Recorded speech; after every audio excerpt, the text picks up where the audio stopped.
So Flask is a web application framework that is developed in Python programming language. So it is based upon two things, that is Wazing WSGI toolkit and Jinzhua 2 template engine. Uh, Basically, WSGI means Web Server Gateway Interface, and this Jinzhua 2 is a template engine, especially popularly for the used for the uh, template with that is it is a web templating system combines the template with certain data sources to render the dynamic web pages, and web server gateway interface is a standard for the Python web application. And one more thing is it is a very simple one, and it will be like a in a closed environment. You can work with the web server and the web application at a time. And one more thing is you are supposed to understand here, Flask does not have the built-in abstract layer for the database handling. Then how can we handle the database and how can you work with the database? That we can do it with the help of some lightweight databases like SQL3, SQL Lite 3, and this kind of things. So we can also go to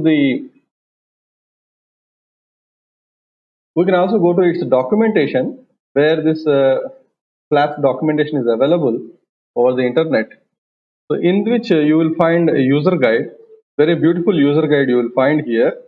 That is from the introduction of this Flask to the how to install it and how to work with the libraries available in the Flask, and how to run the server and how to start working on this particular giving of input and looking at the output and these kind of things. You can have this documentation here.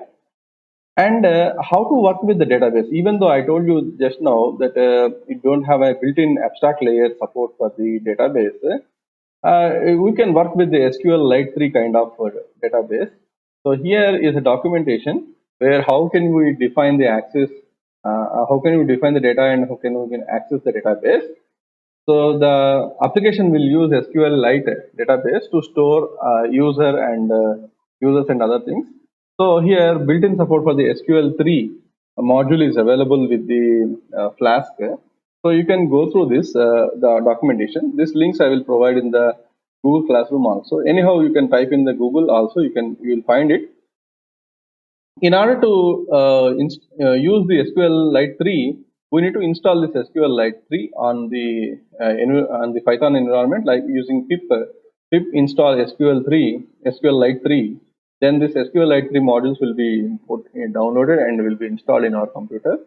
So we can import this module and we can connect to the database, and there rest of the things is possible with the help of this SQL schema that we'll develop, and how this particular SQL schema will be executed, and step-by-step code was given in this documentation.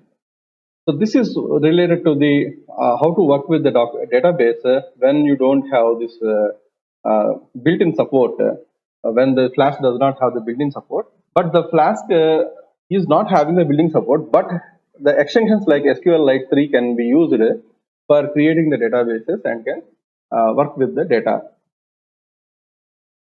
So now we'll see how to work with this Flask and how to install this Flask and how to run the environment. So first of all, in order to install this Flask, you need to have Python 3 and above versions. Like minimum Python 3.3 is suggested to have. Next, once you have the Python 3 installed, then you need to have the virtual environment. So what is this virtual environment? Why we need virtual environment? Basically, in our computer, we may develop several projects. Whenever we develop a project, obviously that project requires some supporting libraries. So if we install those libraries globally, and when we are working on some other project where those libraries are not required for us, or those libraries that are already installed, maybe the higher versions, which are not required for us to work with another project.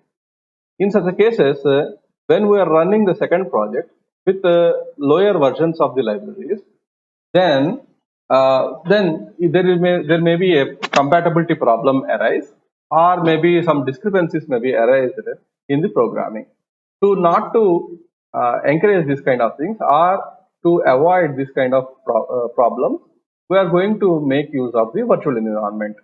In this virtual environment, what will happen is whatever the project you create, for that a virtual environment or virtual folder will be created, and whatever the libraries you will install, those libraries will be installed in that particular virtual environment, so that for that project that virtual environment will run, and another project another virtual environment will run, so that whatever the libraries that you want to install will be pertaining to that particular project only, so that this installation of the libraries for a particular project will not disturb the libraries or the code that you write in the other project. That is what the main advantage of the virtual environment in the Python. So whenever you install this Flask, sometimes it may need some supporting libraries or supporting packages also. So whenever you install it, automatically all the supporting packages will also be downloaded and it will be installed on your environment. So sometimes those supporting modules or packages may disturb the other projects if you install globally. That is the reason we are going to install virtual environment and we are working with the virtual environment. Once this virtual environment is installed, how to install this virtual environment? Pip install virtual env. So this will install the virtual environment for development. Once a virtual environment is created, then create a project directory, go to the project directory and enable the virtual environment. So how to enable the virtual environment? So create a virtual environment with some folder name like VNV. Whenever the virtual environment is created, in that you will find scripts, active scripts and some other folders will be there. In the scripts, there is a batch file will be there. If you are working with the Windows operating system, there will be a batch file called active.bat. If you are working on the Unix environment, there is a script will be there, active. So you need to run that particular active. Whenever you run the active, then automatically the virtual environment will be enabled. Once the virtual environment is enabled, now you install the Flask. So how to install the Flask? Pip install Flask. Once the Flask is installed, then run the Microsoft Visual Studio Code and enter into that project, and now start writing the programs. This is the way you are supposed to do. So we'll see how to do all these steps. So here is the command prompt. Now I'm going to create a folder called, first of all we need to install the virtual environment. So pip install virtual env. The virtual environment will be downloaded from the internet. So anyhow, previously I have installed it. So for your understanding, I am showing it again using cache virtual environment 20.4.3. So this 7.2 MB was downloaded, and this package consisting of the supporting packages like appdir, SIX, distribution library, file log. These kind of supporting files will also be there. These will also be installed in your computer. Then create a directory, project Flask Pro, cd Flask Pro. Once it is installed, then once the project folder is created, then create the virtual environment. How to create the virtual environment? Virtual env. You create a virtual environment folder. Virtual environment. So once you do this, you will find here created virtual environment CPython 3.8.3 final, and where it was created, it is created in the current working directory. What is the current working directory? Flask Pro. Now you look at here, the virtual environment folder was created. Now we need to enable the virtual environment. How to enable this? Go to the VENV. Here you will find scripts. In the scripts, you will find active.bat. So whenever you say active.bat, then it will become the it will activate. So go for active.bat.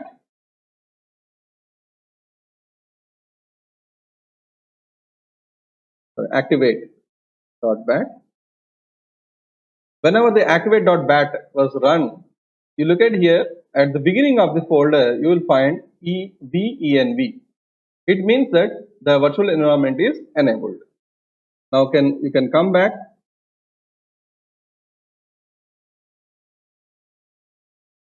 Now this is the main folder where I want to run my project.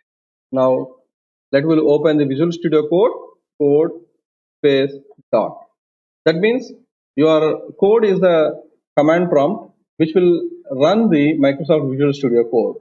Just like how you type, whenever you type notepad, how the notepad will be appeared, like that code is nothing but it will enable the Microsoft Visual Studio Code. Then what is this dot? Dot means open the Visual Studio Code in the current working directory. That is what the meaning. Now the Visual Studio Code has enabled. This is the Flask Pro. In this Flask Pro, we'll be having the virtual environment. So this is the folder where we created the content. So the Visual Studio Code was opened and it was opened in the folder Flask Pro. So this is the way we need to set up our environment and start the Visual Studio Code. Anyhow, the Visual Studio Code we have been looking at from past several lectures. I think by this time you might have installed the Visual Studio Code. If you have not installed, you install it. So far we have seen the installation of the Python, that is Flask environment. Now we'll move on to how to work with this Flask. It is a simple hello world program, Flask application.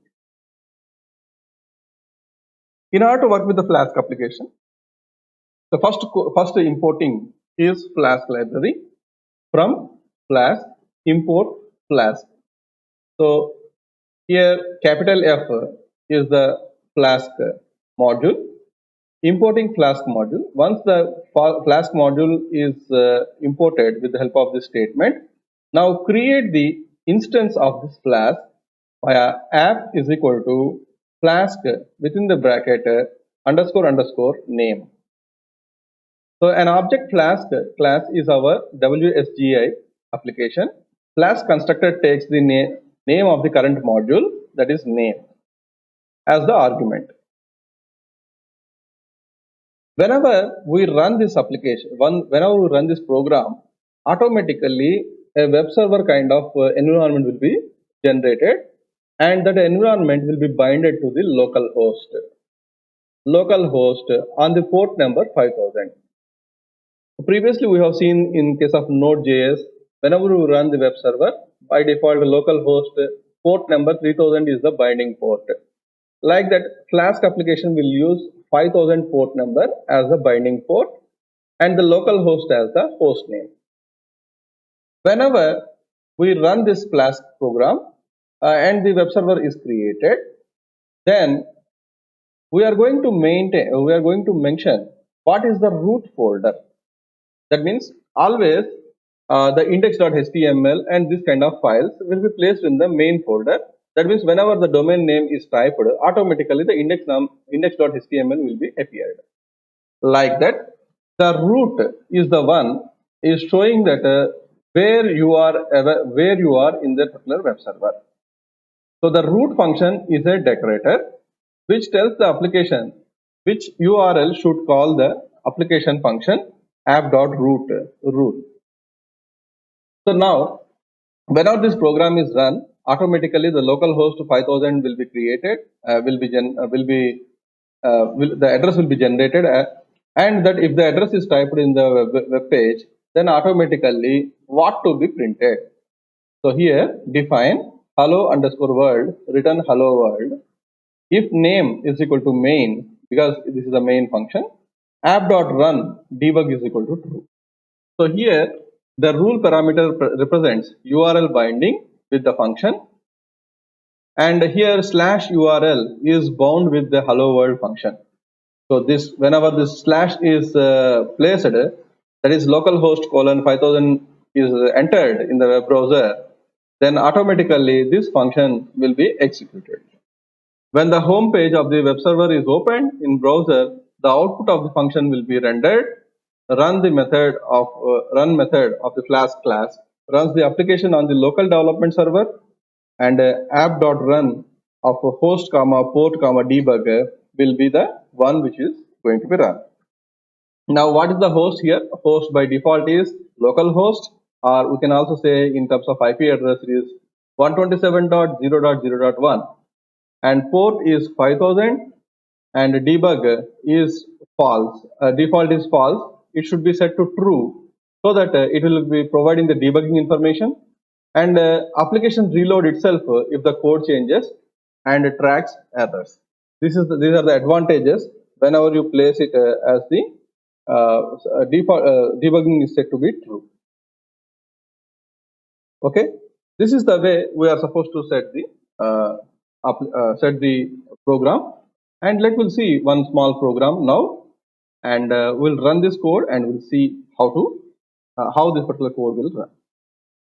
So first thing is from Flask, import Flask. So here we'll go for creation of a small program. Here test.py. In this test.py, import Flask from Flask. App is equal to Flask of name. Next, we are supposed to place the app.root slash. So what is this app.root? This is going to show the main folder. At the rate app.root slash. So immediately after this, you need to define the function that you want to display when the slash is placed. So define hello underscore world, return hello world. Now we need to run this particular main method. If name is equal to main, then app.run debug is equal to true. If name equal to main, app.debug, app.run debug equal to. So once whenever you write this if statement, then immediately we have to place the colon here. Well, anyhow, we have gone from the command prompt. Now here anyhow this test.py is there, because we have not run the virtual environment here. We can also so we have already started the virtual environment on the command prompt. Now Python test.py.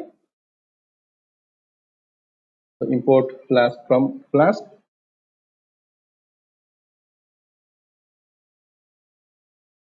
So sorry, from Flask import Flask. Okay, we didn't install Flask in this, right?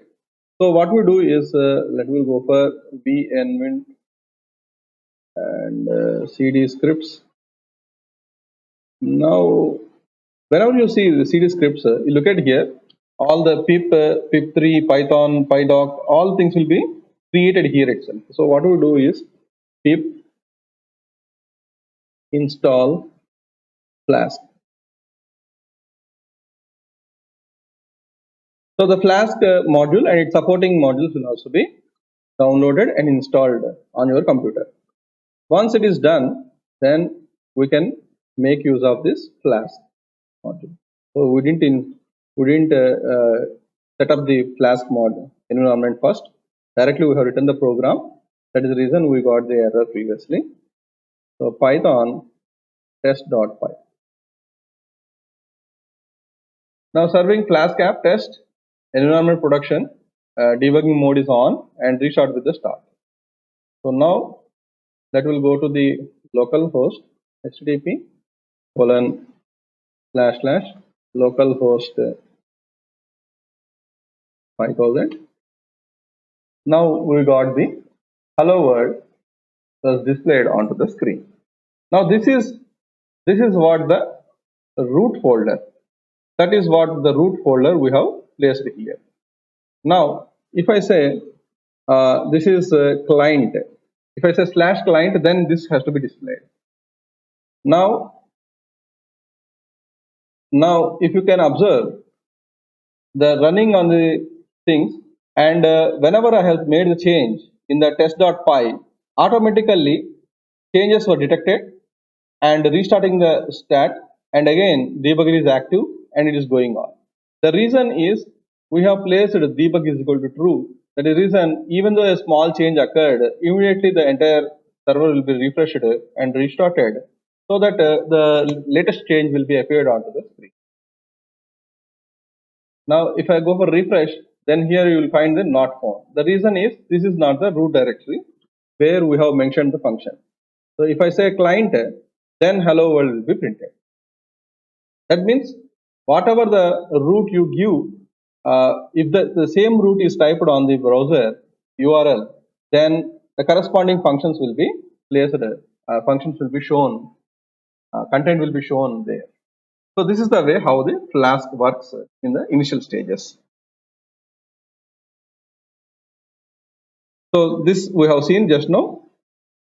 Like this, Flask routing to help the user to remember the application URL. It is useful to access the desired page directly without having to navigate from the home page. How it can be done? Just now, as I told you, instead of slash, you can also mention the name that you want to write onto the type onto the URL bar, so that the corresponding function will be executed. So here app.root/admin define hello underscore admin returns the hello admin. So here URL/admin rule is bounded to the hello admin function, and whenever this was appeared on the URL bar, then return hello admin will be printed. Now we'll see how the Flask variable rules will be used. So to build URL dynamically, by adding variable path to the rule parameter, it is passed as a keyword argument to the function with which the rule is associated. Hence, if the http://localhost 5000/hello/flask is entered as a URL in the browser, Flask will be supplied to the hello function as the argument. Now, if you look at from Flask, import Flask, just now what we did just now, app is equal to Flask of name, app.root/, now here hello slash, here within the less than greater than symbol, name was mentioned. So define hello of name, return hello %s name. So whatever the name you type here, whatever name you write here after hello slash, that name will be printed onto the screen. So this is the way passing of the parameter will be done.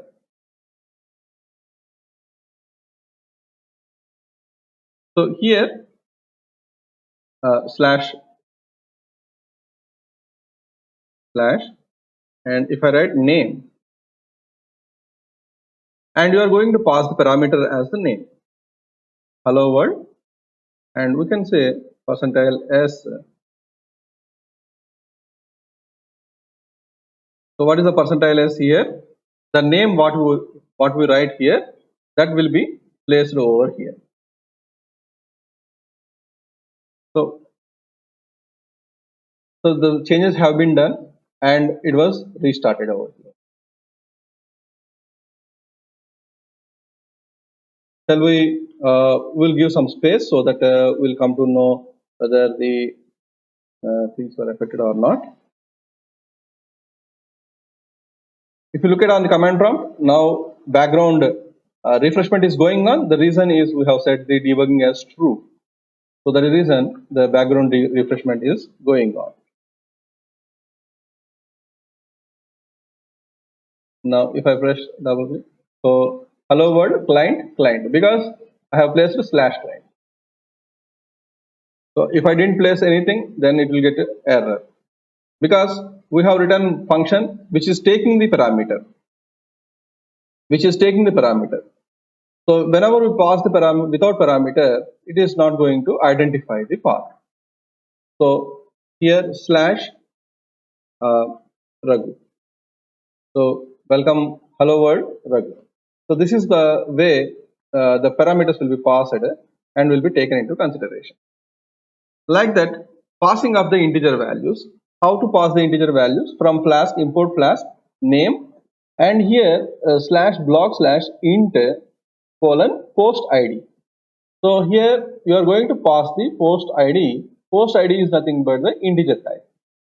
This is what the integer type that we are going to post here. So this post id will be passed. This is the parameter name is going to be passed, and what type of parameter is integer parameter. Return block number percentile d percentile post id. Like that, a revision number, this kind of things. Pass float value. So here float type should be the should be placed here. So visit the URL just to modify the same program. Anyhow, I will place this program after this lecture in the Google Classroom. So you may download it and practice the same thing, and you may extend with the blog slash 11, so that blog number 11 will be printed, and the revision number and give the revision number here. So the corresponding revision number will be printed over here. Now we have seen previously the variable binding. Now we'll see the URL binding. How to bind the URL. The URL underscore per function is for dynamically building a URL for a specific function. The function accepts the name of a function as first argument and one or more keyword arguments, each corresponding to the variable part of URL. From Flask, import Flask, redirect, and URL underscore per. These are the three modules you are supposed to import. Now, app.root slash admin, then admin related function will be executed. Guest and guest related function will be executed. User name and name related things will be done. If the name is admin, then it will be redirected to the hello admin. If then otherwise, it will be redirected to the hello guest. This is the redirection. URL binding based redirection will be done based upon the condition and based upon the parameter that you pass on the URL bar. So function hello underscore URL, hello underscore user of name accepts a value to its argument from the URL. The function checks if an argument receives the match such as admin or not. If it matches, the application is redirected to the hello admin function using URL underscore per. Otherwise, to the hello underscore guest function, passing the received argument as the guest parameter to it.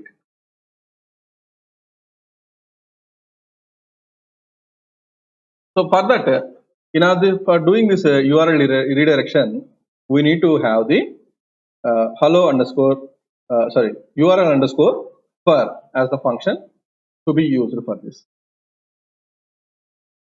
So to demonstrate easily, I have already written the code.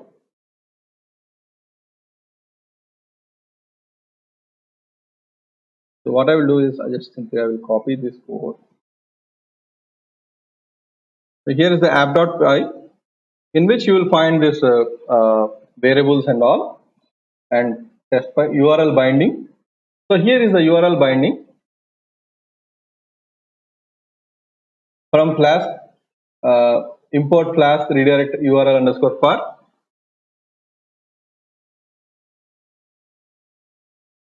The same code that you have seen in the lecture slide was present here. We'll stop the code, running of this code, and we'll start the Python URL binding. Here else is not matched with something.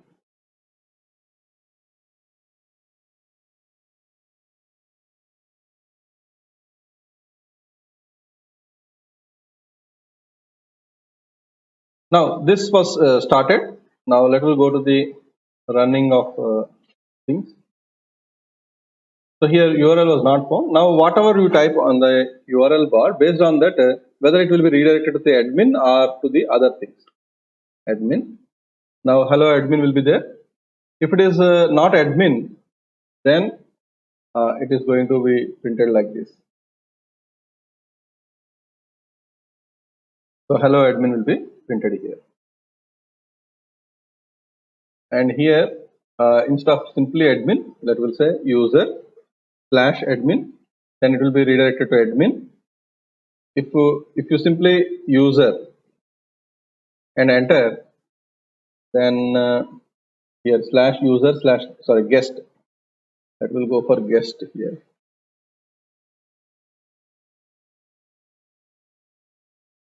So hello guest as guest.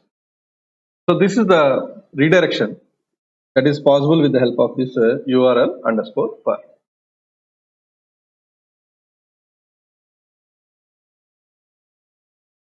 Now we'll mainly focus on the HTTP methods, which are very important to work with the web applications. We know 4 popular methods: get method, post method, put method, delete method. Get method sends the data in unencrypted form to the server. Most common method it is that we are aware of. Post method is used to send the HTML form data to server. Data received by post method is not cached by the server.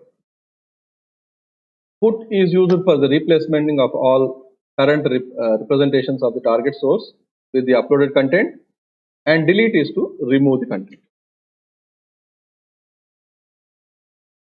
Now here is a small form that is HTML form is there. Now it's corresponding, this form consisting of the entering of the name and the name value will be there, and submit button will be there. Whenever you press the submit button, then automatically the login, it will go to the login screen and login verification will be done. Now app.root / success / name define success of name, return welcome to so and so. App.root of /login method is equal to post get method. So define login, that is login method is going to be defined if the request dot method is equal to post. And what is the method we have used here in the form action? Method is equal to post. Request dot method is equal to post. User equal to request dot form of nm. So the form name nm, and return the redirected URL to the success. Otherwise, take the URL username and return to the redirection to the success with name is equal to user, and whatever the name that you are going to get here. Like that, we may use many other things like rendering of the templates like HTML files, etc. That also we can do it. Let us see here. Here app.py templates. Here login template. You can see the login template that what we have gone for here.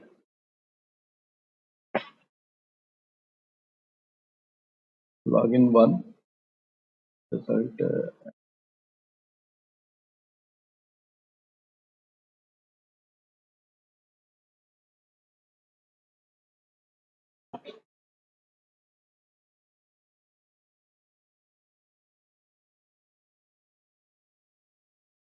Now we'll stop this and we'll run the app.py.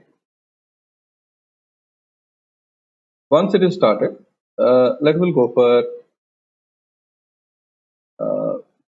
localhost 5000.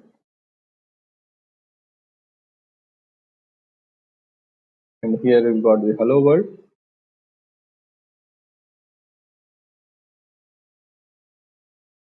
Now run the HTML file. Let's log in.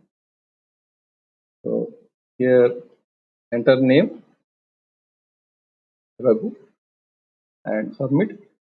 So it will be going to the localhost 5000 /login. So when immediately it was printed as welcome Raghu.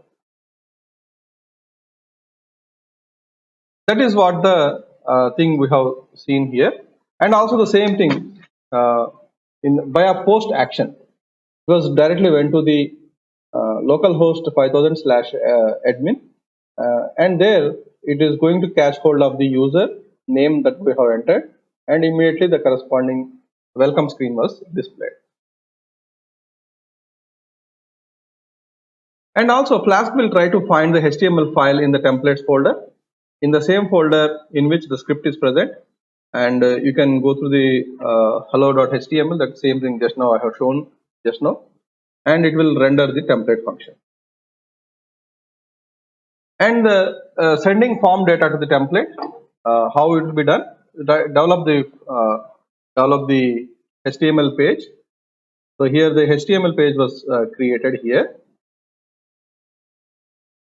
So student page, you can go to the student page from here. So this is the form that was printed, that was developed.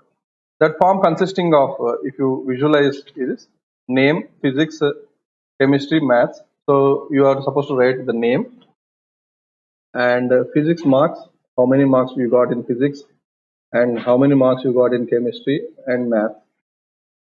So whenever you submit this, then automatically the corresponding values will be submitted to the template. Then the template corresponding values, whatever the values that you have taken from the form, will be rendered onto the HTML page. So how it will be rendered? In a table form that we have mentioned here. The template is like this. The table form is like this. That will go and look into the result. So here the result rendering will be like this: table border is equal to 1, percentile for key value in the result dot items. So how many results that we are going to print, that values, table row, key and value, and end for. So this will be repeated till how many entries we make. All those entries will be displayed in the table row and table row fashion. So in order to bind this, we'll be having this app.py in which this particular content has been written for rendering purpose.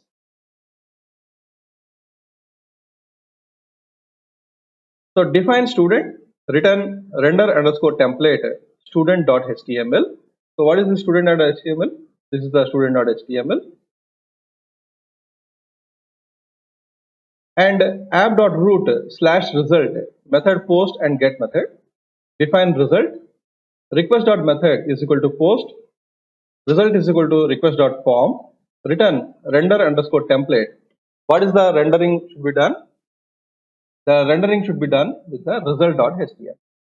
So result.html comma result is equal to result.